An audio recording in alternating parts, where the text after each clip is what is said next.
क्या माँ में खून की कमी बच्चों में ज़हानत की कमी का बायस बन सकती है? तो जी हाँ, इसी पर हम बात करेंगे क्योंकि पाकिस्तान में प्रेगनेंसी के दौरान खून की कमी 76% माँओं में भी पाई गई है कुछ इलाकों में 40-50% तो चल रही है। तो खून की कमी से मुराद क्या है? एचबी का कम होना और इसकी सबसे बड़ी वजह जो है वो आयरन की कमी है माँओं में। तो जो आयरन की कमी की वजूहात हैं वो ये हैं कि एक तो जो इनके मेंस्ट्रुअल ब्लीडिंग होती है वो, और जो हमारी डाइट है जिनमें हम अंडे, ये हमारा कॉन्सेप्ट होता है कि हम ये गर्म चीज़ें ये नहीं खानी चाहिए प्रेगनेंसी के दौरान, तो अंडे नहीं खाते, गोश्त नहीं खाते, रेड मीट नहीं खाते, सेब नहीं खाते, गाजरें, और ये चाय का ज़्यादा इस्तेमाल, कॉफ़ी का ज़्यादा इस्तेमाल, ख़ास तौर पे चाय और कॉफ़ी।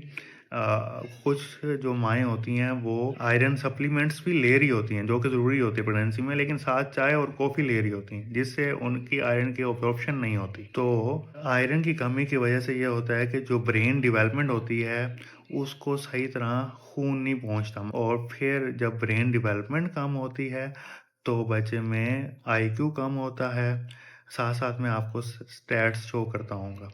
और आईक्यू कम होने के साथ ये देखें, अमेरिका की रिसर्च है जिसमें वो दिखा रहे हैं कि जो ब्रेन डेवलपमेंट है और आईक्यू है वो जिनमें एनीमिया कहते हैं खून की कमी को, उनमें बच्चों का आईक्यू कम था। और इसके साथ दूसरी बीमारियां भी लग सकती हैं, जैसे बच्चे को ऑटिज़म पाकिस्तान में बहुत फैल रहा है, और इंटेलेक्चुअल डिसेबिलिटी, और ये सारी जो दिमागी बीमारियां हैं ये फैलती जा रही हैं पाकिस्तान में। इवन प्रेगनेंसी के दौरान भी मसले हो सकते हैं, मतलब बच्चे जल्दी पैदा हो सकते हैं, 33 या 34 हफ्तों में पैदा हो सकता है, उसका वज़न कम हो सकता है, उसकी ग्रोथ कम हो सकती है, और उसकी पैदा होने के बाद ही डेथ होने के चांसेस बहुत ज़्यादा होते हैं, और इवन बच्चे के अंदर भी आयरन डेफिशिएंसी रहती है जब वो बच्चा पैदा हो जाता है। तो माँ में क्या सिम्पटम्स होंगे कि माँ में ये होगा कि को थकावट रहेगी, पट्ठों को खिंचाओ, जो हर माँ आके डॉक्टर उसमें कह रही होती है हॉस्पिटल के मेरे पट्ठे खींचे रहते ने, और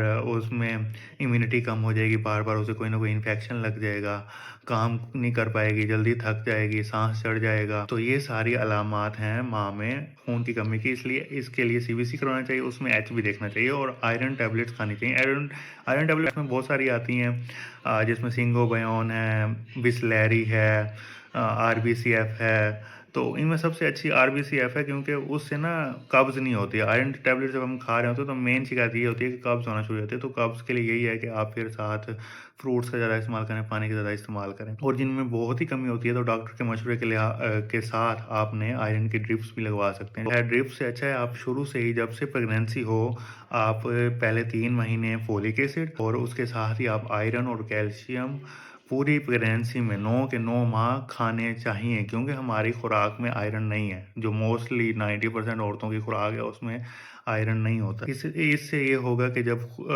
आप में आयरन की कमी नहीं होगी, आपका खून ठीक होगा, बच्चे की परवरिश ठीक होगी, बच्चे में ब्रेन डेवलपमेंट ठीक होगी, तो बच्चे को ना उसका आईक्यू कम होगा, ना उसकी ज़हानत कम होगी, और ना ही उसको दूसरी बीमारियां दिमाग की और किसी किस्म की लगने के चांसेस होंगे।